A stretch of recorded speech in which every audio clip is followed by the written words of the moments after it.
All right, let's go ahead and get started because there's so much to talk about, and it will be recorded for anyone who comes in a little bit late. We can let them know. So hi, everyone. Thank you so much for joining us today. I am Kristen Stills, the Faculty Director of the Animal Policy Program here, officially called the forthcoming Junior Animal Law Policy Program. And this is the Wednesday event of our Animal Law Week, and we are so happy to welcome back to school Elizabeth MeLampy, our own HLS alum, and to have her back on campus and talking about this amazing work that she's done, along with other amazing work after graduation. Maybe we'll have a chance to get into the legal work that you're doing, but I know that you're writing full-time now, which is great. So Elizabeth was my student, so I'm very, very proud to say, is the author of this amazing book, Forget the Camel. So it's compelling, it's gorgeous, and it's not out quite yet. So we don't assume that any of you have read it. We're going to talk about it in a substantive way so that everyone here will be able to participate and learn a lot without needing to have read it in advance. But pre-order now if you want, as I already have. And I was lucky enough to read the proofs. So Elizabeth, of course, is our JD. She can say a little more maybe about the career path that she took to get to this point of running full time. Went to the Natural Resources Defense Council and did legal work there. And now we're thrilled that we have this amazing author amongst our graduates. So before we get into it, I want to thank everyone who made this event happen and this week happen, the Animal Law Program, Animal Law Policy Program, and we co-sponsor these events with the Harvard Animal Law Society. I see one of the co-presidents, Ella, here, and thank you to the Hall's members who got lunch for us today. I think that was Valerie and Vinny, is that right? So thank you very much. I know, exactly. That's an important part of the events. And I also want to say that, of course, many people are thinking, there's so much happening right now in the world. There's so many humans to worry about. And why should we be thinking about animals as well right now? And, well, you have to take my class to get the full answer to that. But there's no limit to the number of creatures we can love. And that's a point that comes out very strongly in this book. But also, if we want to be more utilitarian on an ecological and biological basis, the interdependence between us and animals require that even if you don't love them, that you recognize that what we do is so much, has such a great effect on us. So inattentiveness to animals, harm to animals, it comes back around. We're seeing that with the avian flu right now, for example. So thank you for being here and for seeing what Elizabeth has been up to with this incredible research. And check out the rest of the week's events. And I see the books are actually here, hot off the press. Yes, we have some. Okay. Awesome. All right, mine has not arrived yet. My pre-order, so I'm really excited to see it. So, Elizabeth, before we jump into this, I want to ask you, when you came to law school, did you think you were going to do animal law? I had a suspicion. You did. Yes, so I had read some really great books like The Omnivore's Dilemma and Eating Animals, and when I was doing research about law schools, saw that Harvard had an animal law program. So it was a draw for sure, but it was your class and I won all year that kind of sealed the deal. Yay! Okay, that's exciting. And when you left law school, when you graduated a couple of years ago, where did you go first? It's a quick snapshot of your career. Sure, yeah, I clerked for 2 years. The first year I clerked with the Massachusetts Supreme Judicial Court here in the state Supreme Court, and then I clerked with a federal judge in the District of Arizona in Phoenix, and then after that I worked for a year at the Natural Resources Defense Council doing environmental litigation. And now you're full-time. Now I've just left that, and now I'm full-time. Okay, great. So that's very exciting. So let's jump right in. So the book is called Forget the Camel, and you see the incredible images up here. And we'll get to the title in a bit, which is itself its own story. But give us just an overview of what the book is about, and then we'll get into your research methods and a lot of other great stuff. But just give us an overview, if you can. Sure, yeah.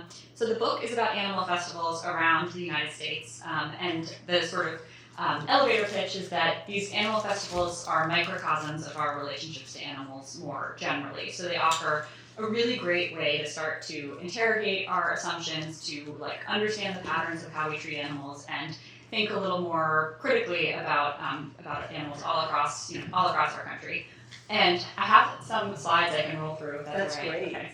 Just to give you guys the 70,000-foot view of what I hope you all read. And by the way, these books in the back are for sale if anyone wants them. I got special permission to sell them today. So if you just are dying to know more, you can grab one on your way out. I organized this book into 3 categories. Again, going back to this idea that these festivals are microcosms of our relationship to animals. So as I was starting to do research, I began to see that there were kind of patterns. Some festivals really use animals in an exploitative way. They kill them. They use them in harmful ways. Some festivals use animals basically for fun, like kind of as props, just as tools for humor or for comedy or for that sort of thing. And then some festivals use them. They look up to them. They put them on a pedestal and they say, "Wow, these animals are so special. We should really pay attention to them." And so those 3 categories appeared as sort of the structure of the book to me when I started going through this. And so the first festival in the book is the Iditarod. I use this festival as the introduction, basically, because it raises all of the questions that I hope the book starts to answer. And the Iditarod, as many of you may know, is a 1,000-mile, give or take, dog sled race through rural Alaska. It's actually running right now. So as we sit here and speak, dogs are running out in the tundra of Alaska. And it's really controversial because a lot of dogs face pretty serious harm during the race. They have injuries, lots of medical conditions. Some dogs even die. Last year, 3 dogs died on the course during the running. And then I get into the dominant section. The first festival in the dominant section is the Rattlesnake Roundup in Sweetwater, Texas. This is a festival where people gather rattlesnakes from the wild and bring them into a central arena and kill them in public and skin them in public. So the next 2 photos are a little graphic, just so I know you're all eating. They behead the snakes kind of right there in public, and then they skin them in front of audiences. So this is something that they do over the course of the weekend, and it's there's more to it, but that's the part that's about animals. The second festival in the dominant section is the Maine Lobster Festival. So this is a really different type of festival. It has a lot more kind of, it's on the coast. You think lobster is a food we eat. I think it's people think about it really differently than the Rattlesnake Roundup, but I put it in this section because it's basically the same thing. They're rounding up animals from the wild, they're killing them in public, and then people are eating them and buying souvenirs from their flesh. So it's, when you start to kind of take away your cultural assumptions about what's food and what's not, you realize these are actually the same things. The humor section, the first festival is the International Camel and Ostrich Races. So this is in Virginia City, Nevada, and they basically race camels around a track. It's sort of like kind of like a bull ride where you're trying to hold on. It's meant to be this really slapstick, kind of humorous event. People were cracking up all around us, like really, people would fall off and fly off the camels and everyone would laugh. It was kind of this really humorous event. They also race ostriches, and this photo is kind of hard to see, but in the back you can see an ostrich. His rider just flew over his head and the ostrich is now falling onto its chest. And so this has some violence to it, but the point was very much to make people laugh. This was a funny event to everyone in the audience. And then the Frog Jumping Jubilee is in Angels Camp, California. This is based on a Mark Twain story, the story that made him famous. It's called Jumping Frog of Calaveras County. And in this, they jump frogs, they place them on these little lily pads, and then they stomp behind them to make the frogs jump. And the point is to get the frog to jump as far as they can. This was, they jumped frogs all weekend. This is something anyone could do, like you or I could pay a fee and go try to jump a frog. And they take the frogs from the wild and they keep them in these little coolers during the weekend. And people have a really great time. It was, it's kind of like a fair festival environment. And then the last section, that of which I like sort of group these festivals is reverence. So these are festivals that kind of they're not killing, they're not hurting, they're not doing anything kind of bad to these animals. But I wanted to kind of show that, there's a lot of growth that we can have in this area. So Groundhog Day in Punxsutawney, Pennsylvania is the first festival I put in this category. And I think it's a really interesting event because it basically focuses on this single groundhog, on Phil. So it's an example of, I think, what a lot of people who pay attention to animal issues see when they look at them, which is that it's so much easier to care for one animal than it is to care for all animals. So you have Phil, people were like wearing leggings with his face printed on it, people were dressing up like him, and it was this, they loved Phil. But then when we were driving, my wife in the back here, we were driving to Punxsutawney, we saw dead groundhogs that had been killed by cars on the road. So you start to think, why do we care about one and not the other? And so then the last festival is like, I try to end on a positive note, as maybe an answer to that, is the Butterfly Days parade and festival in California. Is they celebrate the return of monarchs who migrate away for the half of the year and then come back for the winter. And when right before the monarchs come back, the kindergartners in town dress up like monarchs. It's this really wholesome parade. They have do like little bake sales and things like that in the town. It's a very kind of quaint event. So I offer that as like an example of a town that's using an animal in similar ways, but as something that could be a little more hopeful and a little more positive.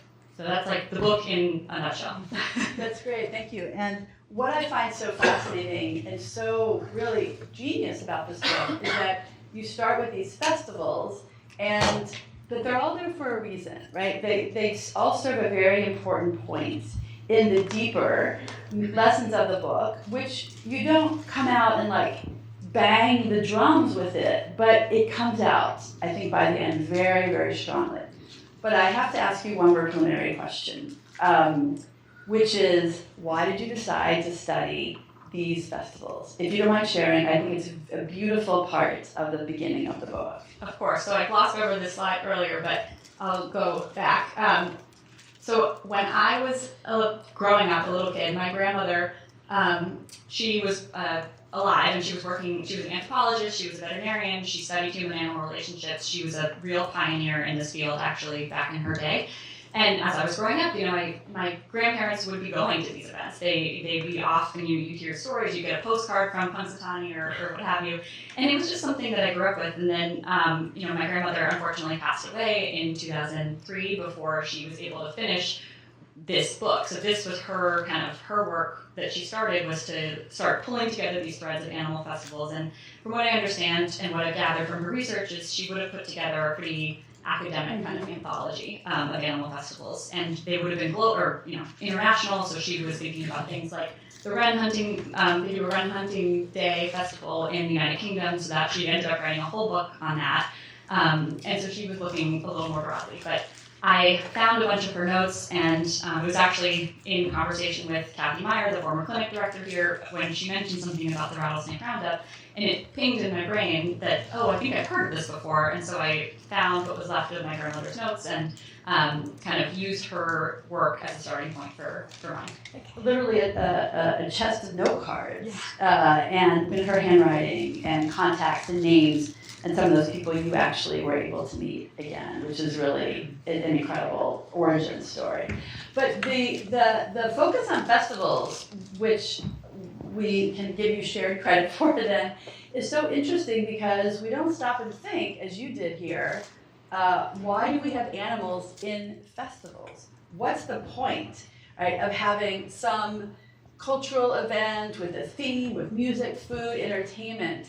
Why does there need to be an animal at the central part of it? Not every festival does, of course, but many, many do, and many, many more than you were able to cover here, and you list more at the end. Like you mentioned that the word carnival is derived from the Latin word for meat, stemming from the centuries-old European tradition of pre-Lenten festivals that centered on feasting before the fast.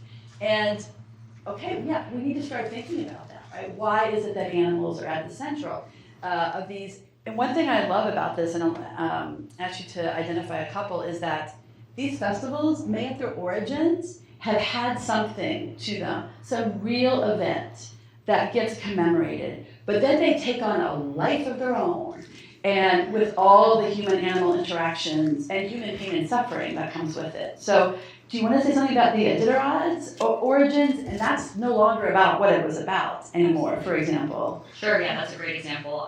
So the Iditarod, in 1925, 100 years ago this year, a diphtheria epidemic broke out in a very small town called Nome, which is as far north and west as you can get in Alaska. Basically, even today there's no roads there. You can't get there by car.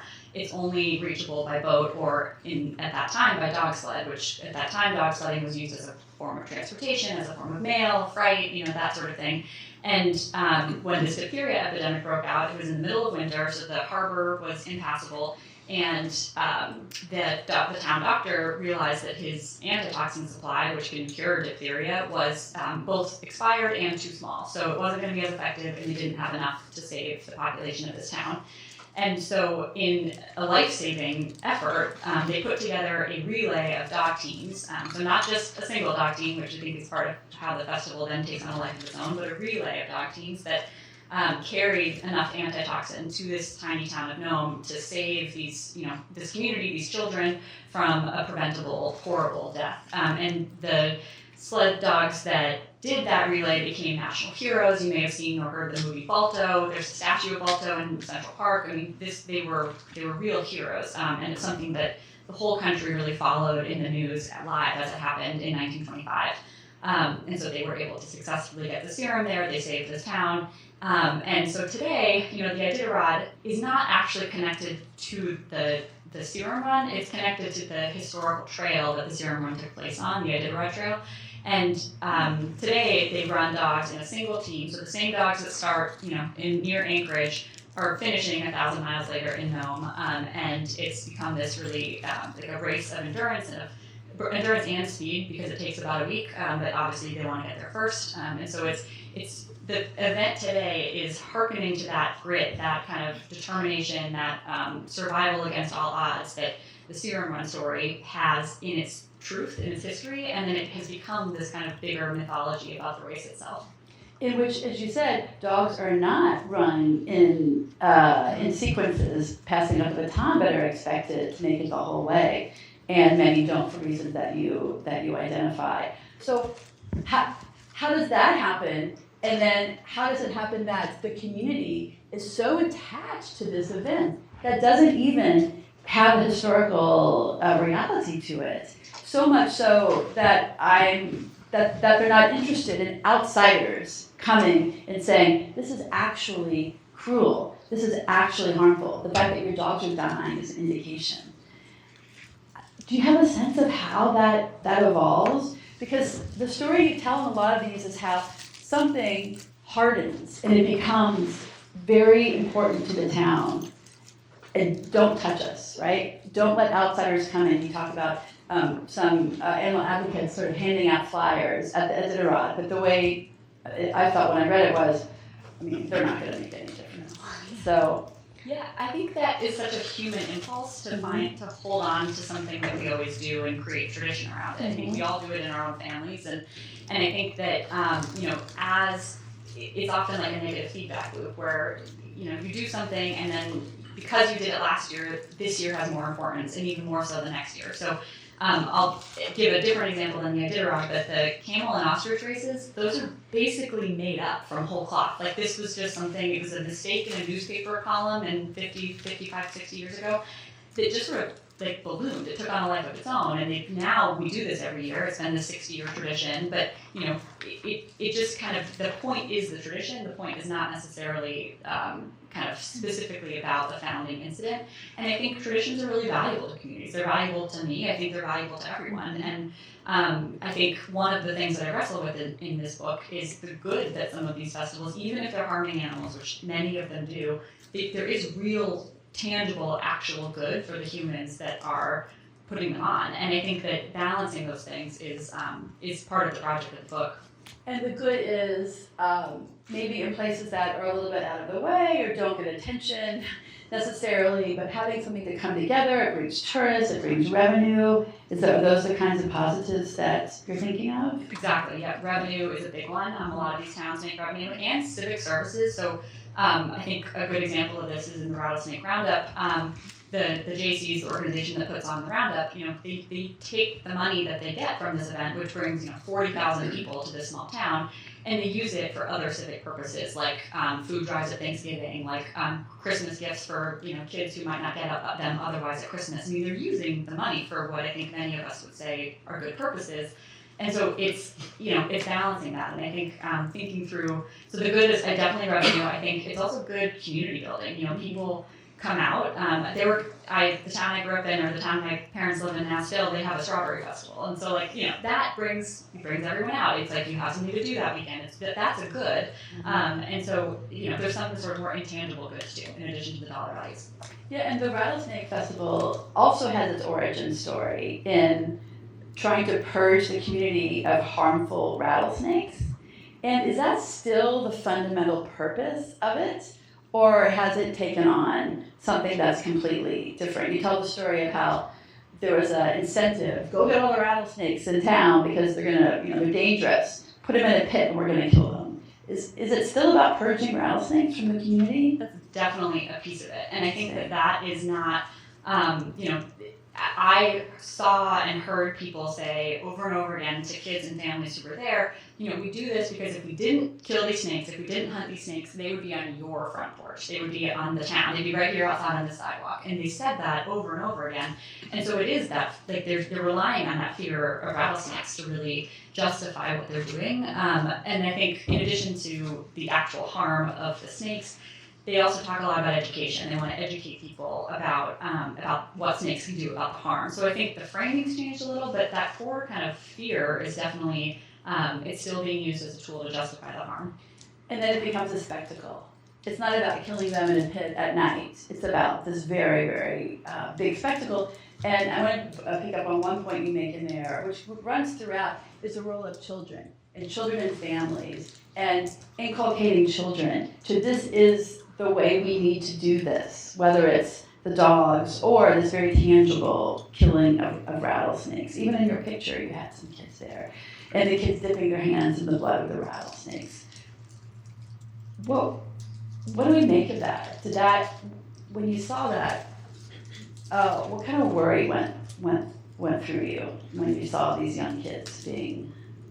I think the worry is that this is how we're training the next generation to think about animals, and I think a lot of that training is subconscious. I think it's in books kids read, it's in TV shows kids see, it's in when you learn about farm animals, kids learn the E-I-E-I-O and it's all farm. There's some of it subconscious, kind of in day-to-day life, but at these festivals it becomes so tangible. I watched a family at the Rattlesnake Roundup. They have in the pit where all the snakes are kept, there's like a viewing window low on the ground because the snakes are on the ground. And I saw a woman bend down with her two kids and have them look at the snakes and say, look how scary they are. And so they're teaching kids how to be afraid of these snakes. And the kids might have already been afraid of snakes. I don't love snakes, right? Like we all are or aren't. I hate spiders too. Like we all have those things. But I think part of it is just the messaging that comes around it is you're teaching these kids. And, when things are that, and that's how your question before about how do things become entrenched, it's things we learned when we were kids that are the hardest to give up sometimes.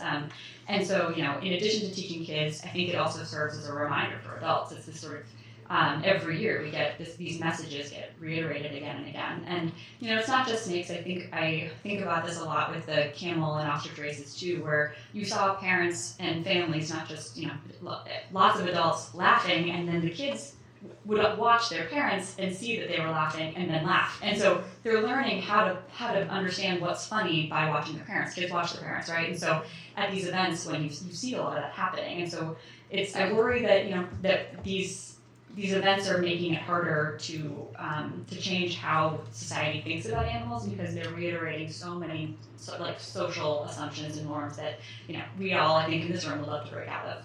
Yeah, and the rattlesnake, of course, is a socially acceptable animal to hate in that sense. So it's not about well, the rabbits are invasive, they're eating our flowers, we're going to have this, this event around killing rabbits. Of course, that's unlikely to happen in this kind of way. Even those of us who might not feel an affinity with snakes, there's 4 lines of poetry that you say you had in your mind as you were watching this, and I think it's very powerful. I just actually pulled it out. Do you want to read these 4 lines? Yeah, so I'll give a little preamble to this. So just because I know you all haven't read the book, so my grandmother, most of her research that I found was, articles and clippings and names and business cards and that sort of thing. But tucked into her file about snakes was this poem that she wrote. So these are my grandmother's words. And my grandmother wrote poetry a lot. It's one of the ways she sort of processed the world that she saw. But I think as I was going through these files, was expecting basically only to see academic things. So the fact that I found this became really worrisome to me as I was about to embark on this trip, because I was like, whoa, she had a lot of feelings about this, and I will too. So it kind of, anyway, these are the lines. None shall escape, those who know earth best, wrenched from their dens, now helpless upon cement, they curl and wait. And it was in this longer poem about the roundup and about her experience there, and about her really identifying with the snakes who were so afraid and who, there was no out, there was no escape, and it sounds so horrible. Mm-hmm. So also in your, this first section about dominance, we'll go on to the next section about humor before people start to feel so morose about all of this, although there's sort of, of course, a morose side to the humor as well, which you do a great job of letting us feel levity, but also reminding us that there's something more. But in Dominance, the Lobster Festival. So the juxtaposition between that and the rattlesnakes, I think, is so important, because, as you say, people grow up eating lobster. If you tell your own story, I did. Right? They associate it with something wonderful about the seacoast and a family tradition. People generally don't grow up skinning rattlesnakes, but you say it's the same thing, right? They're sort of in a cage. There's a pit. There's a cage. There's no escape.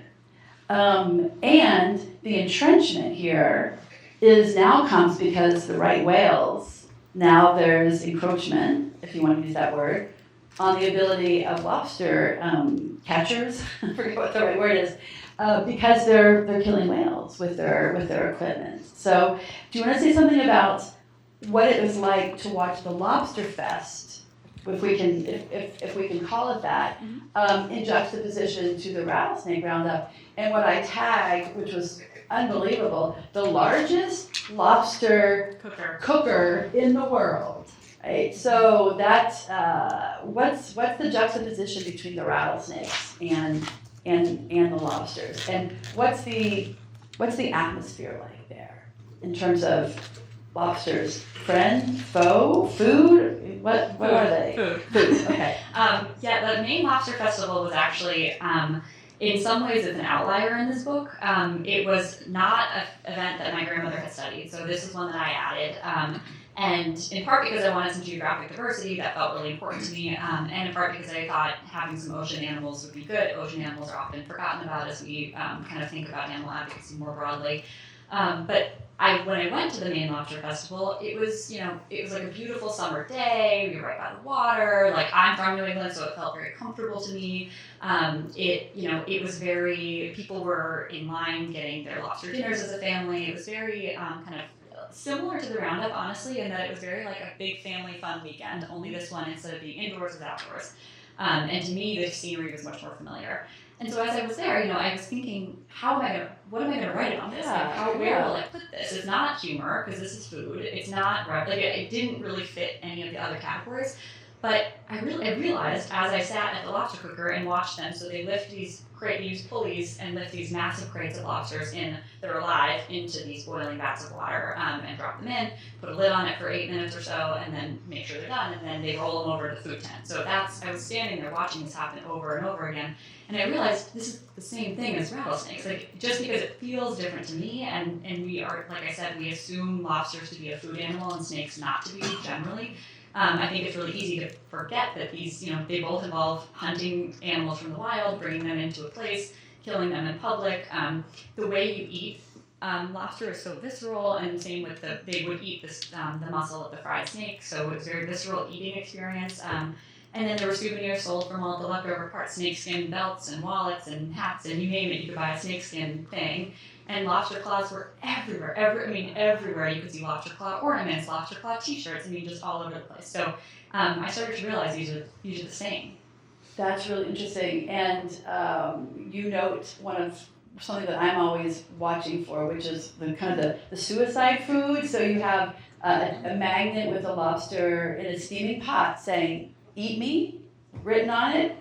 When we stop and think about that, that's really problematic. Mm-hmm. And then the other one, which might kind of fall into the category of homicide food, a T-shirt with one lobster submerged in a steaming pot with another lobster outside of it saying, "Hey Bob, how's the water? Bob, Bob, Bob?" With the idea, of course, that now Bob is dead. Yeah. Right? And these are, as they are in other aspects, taken as a funny story without thinking about what's going on. And the what's going on is a topic you do get into a little bit, which is lobster pain. Yes. Do you want to say a little bit about that? Sure. Because some people, there are people who would think that there is no pain involved. Absolutely, which is, I think it is another way that the lobster festival relates to the snake festival, is I think it's these assumptions that these animals don't feel pain the way we do that justifies the treatment of them. So I am not an expert on lobster sentience, I'll just say, but from my research, what I discovered is that as we all know, some people don't believe that lobsters feel pain, and there's scientists and lobster eaters and people who really care about lobster who will say that, who say that lobsters don't have the same wiring we do. They're much more simplistic. It's much more rudimentary. And so, there's two different aspects to pain. There's the physical response, so like when you stub your toe, you recoil your leg, and that's physical. And then there's the emotional response, there's the cognitive response that is saying, now I'm suffering, my toe is throbbing, I'm in pain. And so that's the piece that people think lobsters don't have. It's like if you put your hand in a burning stove, you'll pull it off, but that it's the connection then to what that experience is like, and that the negative connection that I think people assume that animals with more rudimentary arrangements of wiring and neurological hardware that they might not have. And so the suffering is the word. I think people, there's a difference between pain and suffering. And I think lots of people say the opposite about lobsters, say, look at them, they look like they're in pain. We don't have any science to say they're not in pain, and sort of think that there's, just like, in a lot of other contexts, you might hear about the precautionary principle, there's this idea that if we don't know, we shouldn't boil them alive because they might not feel pain. We should really kind of be gentle and compassionate to these creatures. So I think one of the complicated things with lobsters and snakes is that there's not actually a broad agreement that across society, I think there might be amongst scientists, but not a broad kind of understanding that those types of animals, the more rudimentary, lower, kind of different, far different than us, thinking through whether they feel pain or not is still a debate. Whereas I think if you think about monkeys or elephants or dogs, we all know they feel pain, and I think that's generally accepted. Mm-hmm. What we make of that pain is, of course, another question. But let's talk about humor, and I do want to leave time for the audience. But let's talk about the humor section. I think it's so interesting that you called it that, because you're not telling us that these are funny. You're saying the audience, the participants, find these events funny, and why, right? Why is it that someone falling off an ostrich, which people probably shouldn't be riding ostriches to start with, obviously, right, is funny, or just seeing people try to ride camels in a race is funny? What's going on there? Is it what's the incentive to try to inculcate that this is a funny experience to the society or to children? What's that about? Is it also a little bit of domination, or what's? Definitely. Okay, all right. I think that's where I sort of ended thinking about this section was, and I, even within sections, I try to put, I think I view this book as a spectrum because Yes. there's sections. Right. And so in the humor section, the first festival is the camel and ostrich races, and that has that very slapstick humor. It's people falling off. I didn't witness any horrible injuries, but my grandmother's notes had people who shattered their clavicle and slipped a disc in their spine. Bad things happen to these riders. Camels are tall and they fall really hard into the ground. But the slapstick was part of it. And so I think that is the more dominance than the jumping frog contest, which I think that's the first chapter where you really see an emphasis on welfare. You really see an emphasis on let's take care of these animals, let's not kill them. And so I think even within these sections, the two are not necessarily equal. It's all part of this kind of journey towards reverence. But the humor is really interesting. I think the more I thought about it, the more it seemed to me to be basically ambivalence. And so what's at stake for these, communities and families who are teaching kids, if we want to relate it to what was happening at the Roundup, is kind of relying on that ambivalence about animals, that they are just tools, they're just props. It doesn't matter. We have no care about any of these individual animals. It's just funny to be doing this.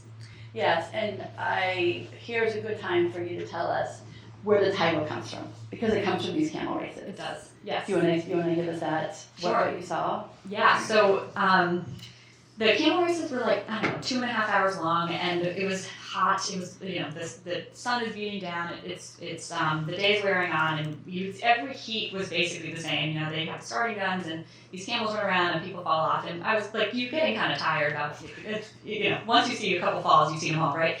And right at the end, a jockey fell off of his camel pretty hard and hit the ground, and the camel kept running. And there's always handlers around to grab the camel's back and bring them back to the starting chute. And the handlers were rushing to grab the camel because this camel was speeding away, and they wanted to get the camel under control. And the MC said, "Check on Charlie," who was the guy who fell. "Check on Charlie, forget the camel."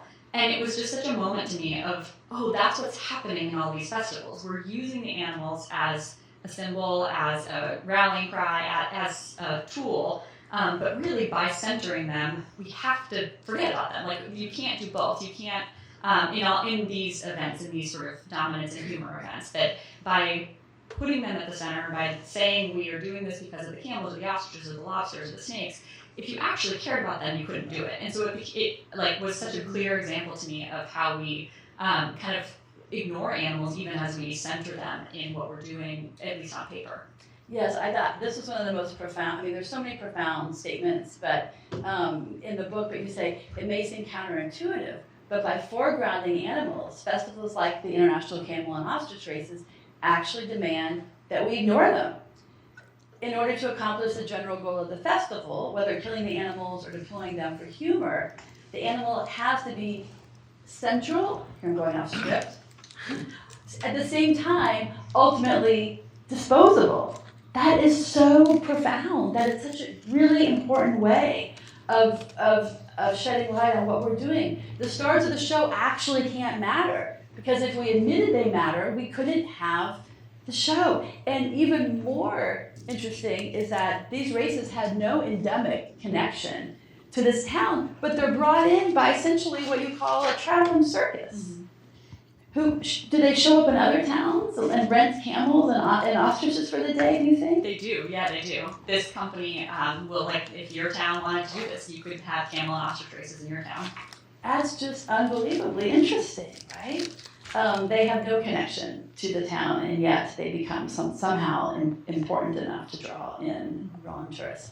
There's a lot more to say. I think the groundhog is super interesting. You touched on that a little bit. I do want to take audience questions, but I think that I want to make sure you get to bring in some of your kind of final conclusions. You end with the Scopes trial. Okay, I'll take a minute. Let's talk about this first before you go to the audience. We have a nice bookends here.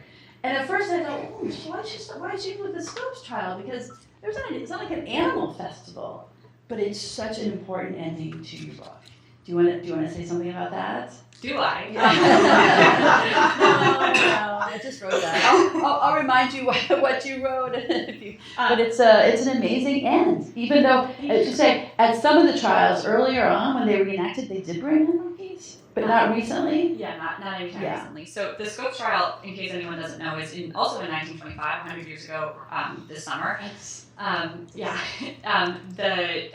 The state of Tennessee enacted a new law prohibiting the teaching of evolution in public schools, and John Scopes was basically a test case. So he had taught evolution when he taught biology, and the state of Tennessee prosecuted him, and so his trial became incredibly publicized across the whole country. It was the first trial that was ever put on radio, so people could follow it live. People were really captivated by this, in part because of the topic. It was evolution versus religion, just like kind of that's what everyone understood was happening in this trial, even though Scopes was technically being prosecuted.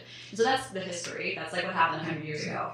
Now, in Dayton, Tennessee, they used the original courtroom. They outfitted it to be a theater with lights and sound and risers and everything.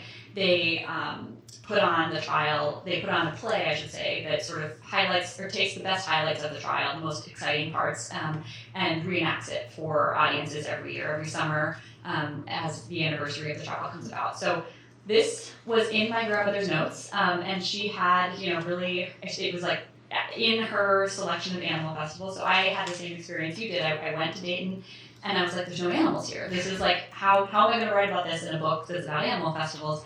And I think what is so interesting to me and why I decided to keep it for the conclusion was that core question underlying the entire Scopes trial in 1925 was what makes a human different from an animal. And I think we often talk about evolution versus religion as kind of up here, but when you actually read some of the texts of what people were saying and what different articles that people were writing and kind of how they were making those arguments, it was all about threatening humanity. It was saying, the opponents of evolutionary theory were saying, how can we be, if evolution is real, then we're animals. And that was scary to them. It was scary. It's scary to some people now to think that humans are just animals, that there's nothing that separates us from a cow or a goat or whatever. And so I think and I tried to give some examples and I think this chapter is the most like textual. It's very in the weeds of text. And I tried to give some examples where people are saying things like that, sort of being afraid of the animal pieces of ourselves. And I think the sort of like philosophical way this ties into animal festivals is these festivals, I think, in large part are kind of at the boundary between animals and humans. So it's a lot of us, at these festivals are interacting with animals, especially the people who are sort of doing the activities and most of these tourists can do. So like if you went, could jump a frog, you could skin a snake. These are very interactive, they're meant to be. And so at these festivals, you're engaging with animals in a really different way than we do in sort of our day-to-day lives. Many people eat animals every day, but other than that, I think it's so much more kind of performative, and it felt very like it's a part of how we think about the boundary between human and animals. And so you go to these festivals, you skin the snake, and then you leave. We get to go back to being humans, and the snakes get to go back to slithering, in their dens. But I think that moment where we come together is actually really important for how we define humanity. And so I try to kind of zoom out a little and say, why does all of this matter? Why do we care about animal festivals? And I think we care because when we talk about animals, we're talking about ourselves. When we tell stories about animals, about their ability to exist on this planet free from pain, when we tell stories about why some animals are bad and some animals are good, that's part of our own moral code. That's part of who we are. And so, we're all wrapped up in this, basically. Yeah, and the line here, it's just so profound. At every event, the line between human and animal is tested and reinforced as humans flirt with animality, leaning into our animal selves by riding a camel, by touching a dead snake, by wearing a lobster costume, perhaps, acting like the animals around us for a small period of time, right? And then you talk about, but when we go back to our human lives, and it's actually perhaps an affirmation of the distancing to say, we did that, but no, we resurface, we go back, and we affirm the line between us and them. But by coming close to the line, it actually reaffirms the line, I think is what you're saying here. Exactly. And it's very, very profound. So I want to just thank you for all of that, and then turn to questions from the audience that you may have. Yeah. Thank you. At the end, and I have more people that I want to thank, but since we are recording and many more people will have the benefit of this, our recordings get tons of views. We are going to record. We will ask you to ask your question into the microphone, or else it wouldn't get picked up. So, Pablo, did you have a question? And Kelly Reddy, who's one of my people to thank in closing for being our awesome program administrator, and here she is doing microphone passing. So, Pablo, please. First, thank you so much for your talk. I'm looking forward to reading your book. It's fantastic and relates a lot to my own research. So, yeah, amazing. I actually was very curious about the reverence part that we didn't have the chance to discuss with the groundhog, because there was an image. It's here actually, the image. Yeah. The groundhog. I think it's not working very well, but anyway, it's a trap. The groundhog cannot escape, as Kristen was saying earlier with the rattlesnake and the lobster. But yet, this seems to be described in a more positive fashion and more, reverent, something more positive. So I was wondering whether in the book, the narrative of dominion and violence is also intertwined with the reverence part. Because we didn't have the chance to dig into that, I just felt very curious about that. So, Yeah. Thank you so much. Thank you. It definitely is intertwined, and I certainly, get more into this in the book. But I think I start, and again, this goes to the point of this book being a spectrum, not sort of hard categories. I think Groundhog Day is the first in the reverence section, and it, I think, is sort of, when you think about reverence, you think about, an animal on a pedestal. We're all saying how great Phil is. That must be great, period, right? We think that that's the end of the story. But I talk about, he is kept in this plexiglass crate. He lives in downtown Punxsutawney, right in the public square. There's their public library. His full-time den, where he lives all the time, is in a double glass wall on the edge of this library. So he's visible at all times. He's visible when you're in the library, but he's also visible when you're on the street outside. And he lives there with his wife, Phyllis. Phil is immortal, also. I don't know if anyone knew that. So that's, so he is a long time in that plexiglass little container. And he, basically, I say, if that's what reverence looks like, if he can't hibernate, if he can't, live his own life, if he can't find his own food, what good is reverence? If that's really when we love animals so much that we constrict them, that's not love, right? That's constricting. We know that in our human relationships, and of course it applies to animals too. If we love something too much, it's not letting them be free on their own terms. And so that's where that Groundhog Day chapter, I think, tries to lead. And then in contrast, the Butterfly Days Festival at the end really lets animals be in the wild, kind of on their own terms. And yeah, what I love about that is that you're letting people reach those conclusions as you kind of bring them to that point that maybe being revered is not all it's cracked up to be. It reminds me a little bit of SeaWorld, and these orcas are going to live longer here than in the wild because they get medical attention. Well, that's not a reverence any of those orcas would want. Exactly. Okay. Thank you so much. Very, very fascinating. Hello? Yeah, there's a little feedback, but I Yeah, you can hear me. Fascinating project and a lot of insights. I'm just wondering whether you have seen any general patterns in the last few decades, how these have changed over time, like certain types of animals become more popular festivals and the way they treat these animals. So if they are patterns, what are they, and what do they tell us about this society? And to the future, do you see any possibilities for change? And if you do, where do they come from? That's a great question, and this question is why I was so grateful to have my grandmother's work. So to your point about what's happened over the last few decades, I have notes from 30 years ago. I didn't see it with my own two eyes, but I have a record of someone who did, and of her travel notes and her research and everything. So I had a comparison point. I could say what of what everything I saw in her notes, what's the same, what's different. And I will say most things were the same. I think broadly, that's one of the things that bolstered my confidence in this project, is that for the last 30 years anyway, not a lot has actually changed. And that to me meant it was worth focusing on. But I think some things have. So one thing that changed, sorry, I know the microphone's right. I think we're good. Okay, one thing that definitely has changed is a focus on welfare. So when my grandmother went to the jumping frog contest, for example, there was no welfare wasn't kind of talked about in the same way. Since she went, now that like in between our 30-year gap, the organizers have put out a strict welfare code for the frogs, and they have someone whose job is to be chief welfare officer. And so I think you start to see glimmers of change when people are starting to understand, maybe we can't just harm animals recklessly. We need to think about this more. And the other thing I think that has changed is there's definitely more negative attention on the killing-based festivals. So the only festival that my grandmother had in her notes that no longer exists was the pigeon shoot in Higgins, Pennsylvania. And this was an event where they would release pigeons, from one side of the field, and people would shoot them and shoot them with guns. And if the goal was to kill the pigeons, but they didn't always, shots weren't always perfect, and these pigeons really suffered, and some had broken wings. I mean, it was horrible.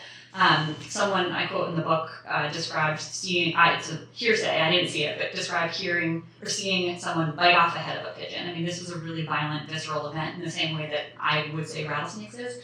But that's gone. Animal advocates, brought lawsuits and really brought a lot of attention towards it, and now it no longer happens in public in the same way. There are still pigeon shoots in Pennsylvania, but it's not the same sort of public event like all of these. So I think you see some positive energy kind of at the most exploitative section, and I think you see in the humor section a shift towards welfare, which is, it's hard to kind of know how that shakes out more broadly. Same with Phil. Phil's like, everyone talks about what a great life Phil has. I think you hear these conversations happening about caring for the animals more, which I think is positive. I think it's positive to start to think, hey, maybe the animal side of this conversation, is experiencing something differently than the way I'm experiencing.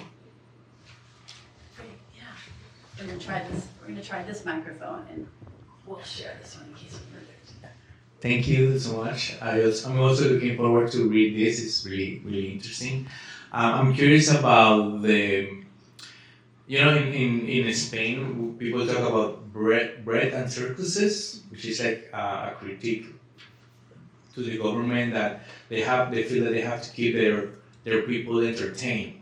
So I'm curious about the role of governors or the government and the funding in all of these, I don't know how to call it, like festivals or whatever, if there is some, or if it's just private funding, or I don't know. Yeah, it's a great question. I think that the government's involved in a bunch of ways. I think on the front end, I think they're involved because these festivals are so symbolically important to the state. So like when I was at the Iditarod, Senator Lisa Murkowski was there talking. At Groundhog Day, the governor of Pennsylvania was there. I mean, the high-level government officials go to some of these events and support them. So that's a little more symbolic than financial, but I think it still shows that support and that sort of statewide kind of engagement in the events. It kind of goes to the question of entrenchment. Like, how do you change something if the governor of Pennsylvania is there, talking about how great it is? It becomes kind of a bigger, more symbolically important part of the culture of the town and of the state. And then I think government kind of comes in on the back end where they're making choices about what laws to enforce and what laws not to enforce. So like criminal codes might render some of the behavior at the rattlesnake roundup illegal, or at least violating, animal cruelty statutes. But local prosecutors aren't going to prosecute that because it's so important to the town, it's so important to the community and all of that. So I think there's the government's kind of all around these festivals. I don't think, I didn't uncover any sort of streams of funding necessarily, but it's certainly part of the symbolic core of these places. I don't know if that answers your question. And also in your Maine lobster example, almost like a kind of a rebelliousness. Mm-hmm. Like, don't try to change our laws on lobstering. We're going to do that. Don't bring in your Endangered Species Act. Don't bring in your other laws to try to get at this. Exactly. We're going to actually fight them, and by this display of lots of lobsters that we caught. Yeah, it's a real us versus them dynamic, and it's a real I think that's why the word community isn't doing enough work here, but it's community. It's who we are. It's really deep in these events. Okay, thanks. Hi, thank you so much for This has been an incredible presentation. And just really quickly before my question, is your family from Plant City, Florida, by chance? Okay, I'm from Plant City, Florida, and we do a strawberry festival as well, so it's cool that there are other places that do that. So my question is about effective animal rights advocacy, and I want to know if your experiences at these animal festivals have informed the way that you talk to people who may not be just cognizant of the type of activities they're involved in and the cognitive dissonance. And so I ask that question as an animal rights proponent, a person who's really just passionate about the movement and wanting to know the best way, the best angle to talk to people so that they can actually be receptive to arguments for animal rights or at the very least animal welfare. It's a great question. If I had a perfect answer, I would have written a different book with that answer. So I'm not sure. I can just give my 2 cents, I guess. I think that, one of the things I struggled with in this book was knowing in my soul that as I was at these places, I was seeing things differently than other people were seeing them. I can give you an example at Groundhog Day. Groundhog Day is the morning of February 2nd, but the night before, they do this big banquet. It's like in the town, it's in the local high school, it's like this, it's very, very endearing. And we went to this banquet and we sat down at a table with, I think, 6 or 8 other tourists, and we were just chatting about what brought us here. And more than one of them said, this is on my bucket list. Like, I want to come here. Like this, I wanted to see Phil. This was so exciting to me. I took work off. I mean, this was like a big kind of moment for these people who had traveled. We all travel from all across the country to get there. And I knew that I was going to wake up that next morning and feel really bad for Phil. Like, really feel like this is wrong. We're not doing the right thing. Even though I looked at these humans that I also care about, and they were saying, this is going to be so much fun. I can't wait to see Phil. And I think that dissonance is something I felt a lot. That was like a very concrete example, but I felt it a lot when I was researching this book. I mean, the camel and ostrich races is another great example. People cracking up, and I'm like, I knew my reaction was different than everyone else's. And so I needed to balance that to understand, okay, like, we can't all assume that what's going on in our head is right? So I'm like looking around, I'm like, what are they seeing? What am I seeing? Why is it different? And how can we start to bridge that gap?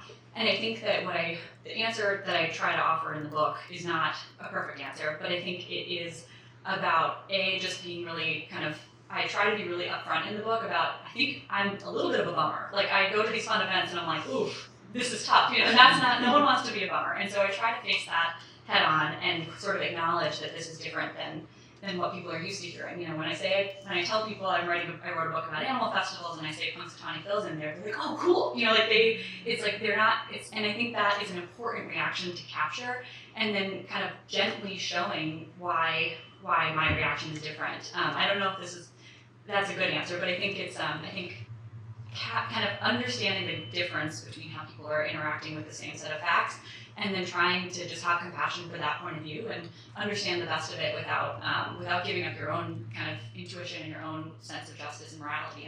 And I didn't. I mean, this book says, I really don't think we should be doing these things, and it's a hard thing to say when I know a lot of people are going to read this and say, yes, we should, And so it's a hard. I don't have a perfect answer, but that's what I tried. That's how I thought through it in the book anyway. Thank you. That's great, yeah. Maybe we'll take one more question. I know people have class at 1:30, but if there's another one, we can certainly do that.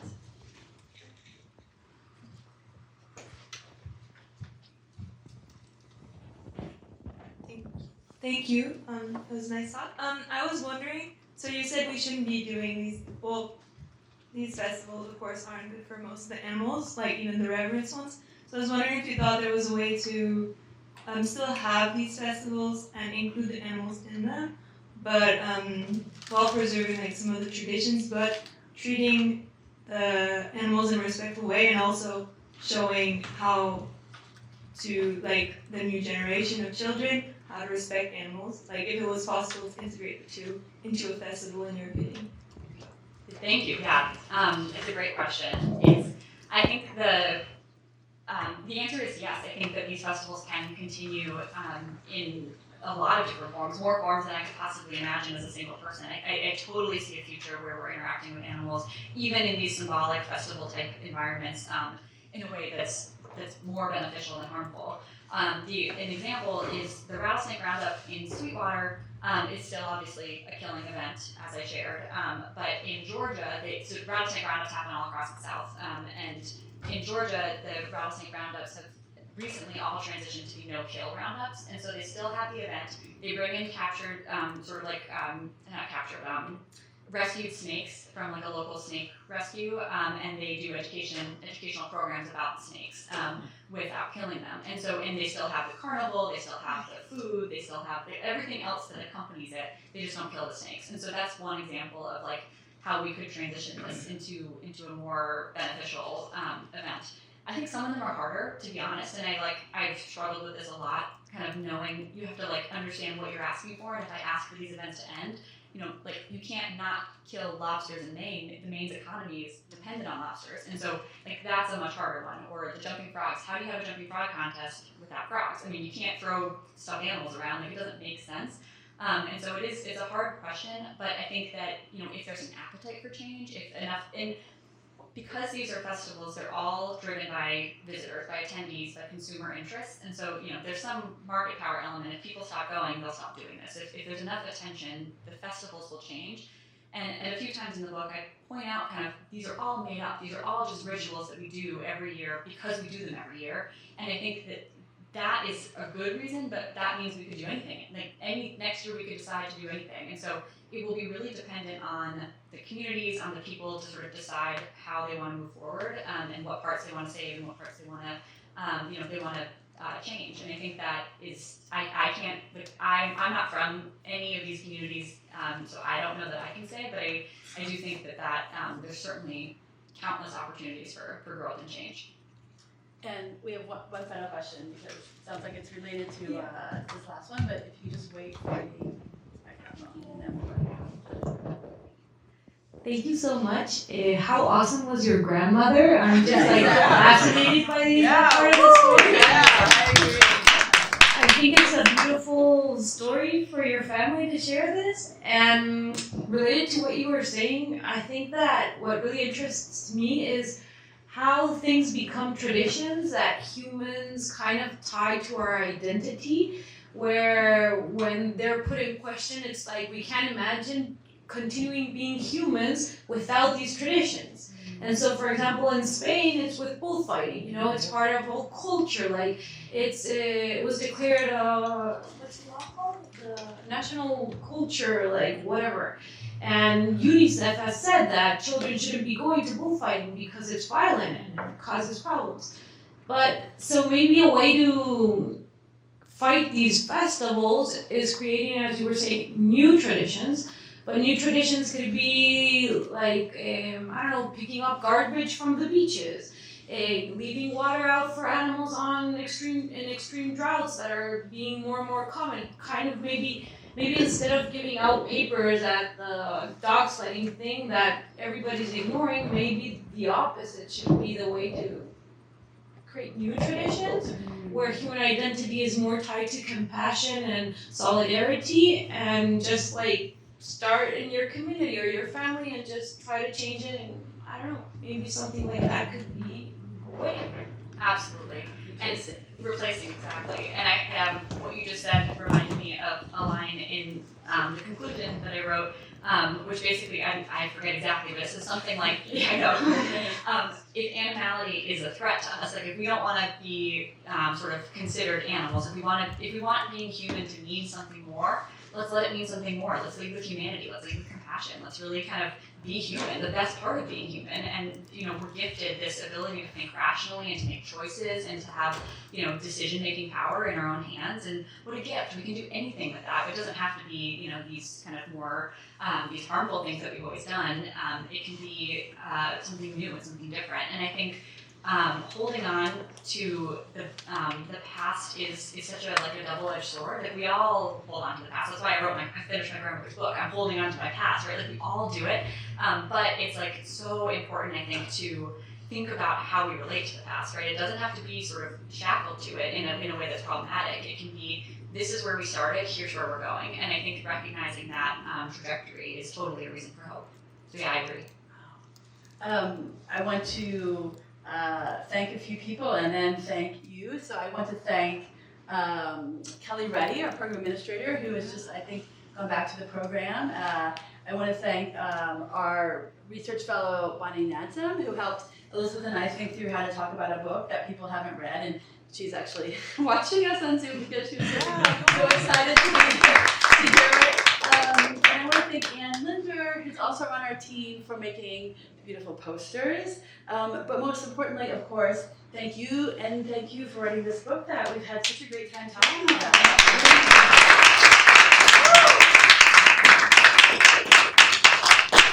And we hope to see you all online tomorrow and in person again on Friday for the last 2 events of the week. So thank you so much. And books are They're here. here if you want. I bet you can get an author's signature if you were if you asked. And we look forward to seeing you at our next event. Thank you. Thank you so much. Thank you. And please grab food as well. There's plenty. Okay.